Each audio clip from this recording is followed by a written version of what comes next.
Hello നമസ്കാരം friends. നമ്മൾ ഇന്ന് നോക്കുന്നത് നിലവിളക്ക് എന്തിനാണ് എള്ളെണ്ണ ഒഴിച്ച് കത്തിക്കണം എന്ന് പറയുന്നത് എന്നുള്ളതിനെ കുറിച്ചാണ്.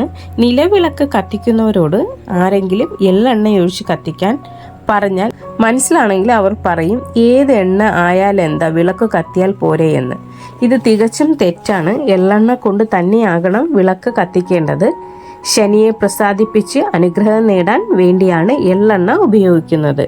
എള്ളെണ്ണയാകട്ടെ ശനിഗ്രഹത്തെ ആണ് പ്രതിനിധാനം ചെയ്യുന്നത്. എന്നാൽ എള്ളെണ്ണ ഇരുമ്പിന്റെ ഗുണം ചെയ്യുന്നു എന്ന കാര്യം നമ്മിൽ പലർക്കും അറിയില്ലെന്നതാണ് സത്യം. കേളിയറിൽ വളരെ കൂടുതൽ കണ്ടുവരുന്ന ലോഹ ദൗർബല്യം ഇരുമ്പിൻ്റെതാണെന്ന് സ്ഥിരീകരിച്ചിട്ടുമുണ്ട്.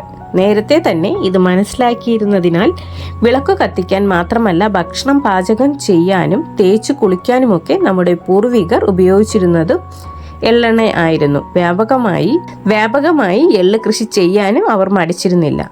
രോഗങ്ങളുമായി ഡോക്ടറെ സമീപിക്കുന്ന രോഗികൾക്ക് വൈദ്യശാസ്ത്രം അയൺ ടോണിക്കുകളുടെ കുറിപ്പടികൾ എഴുതുമ്പോൾ നാം മനസ്സിലാക്കുന്നില്ല എള്ളിൻ്റെയും എള്ളെണ്ണയുടെയും മഹത്വം.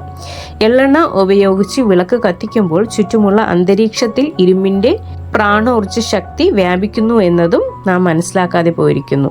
ഇരുമ്പിൻ്റെ ദൗർലഭ്യം നികത്താൻ വേണ്ടിയാണ് ഇതിൻ്റെ ശക്തി ഉറവിടമായ ശനിഗ്രഹത്തിൻ്റെ ഊർജത്തെ നേരിട്ട് ആകർഷിച്ചെടുക്കുന്ന ശാസ്താക്ഷേത്രങ്ങൾ നാട്ടിലുടനീളം സ്ഥാപിക്കാൻ പഴമക്കാർ തയ്യാറായത്. അതുപോലെ വറുത്ത എണ്ണ കൊണ്ട് വിളക്ക് കത്തിക്കരുതെന്ന് പഴമക്കാർ പറയും. അതുപോലെ തന്നെ വിളക്ക് കത്തിക്കുന്ന എണ്ണ കൊണ്ട് ആഹാര സാധനങ്ങൾ വറുക്കരുതെന്നും പറയാറുണ്ട്. എന്നാൽ ഒരിക്കൽ വറുത്ത എണ്ണ കൊണ്ട് രണ്ടാമത് വറുക്കുക പോലും ചെയ്യരുതെന്നാണ് ആധുനിക ശാസ്ത്രം അഭിപ്രായപ്പെടുന്നത്. ഇതിന് കാരണങ്ങളുമുണ്ട്. നേരത്തെ വിശ്വാസത്തിന്റെ ഭാഗമായിട്ടാണ് ഈ സങ്കല്പത്തെ കണ്ടിരുന്നത്. എന്നാൽ ഇപ്പോൾ അതുകൊണ്ടുണ്ടാക്കുന്ന ദോഷങ്ങളെ പറ്റിയാണ് ശാസ്ത്രം പറയുന്നത്. അത് പല പരീക്ഷണങ്ങളിലൂടെയും അവർ തെളിയിച്ചിട്ടുമുണ്ട്.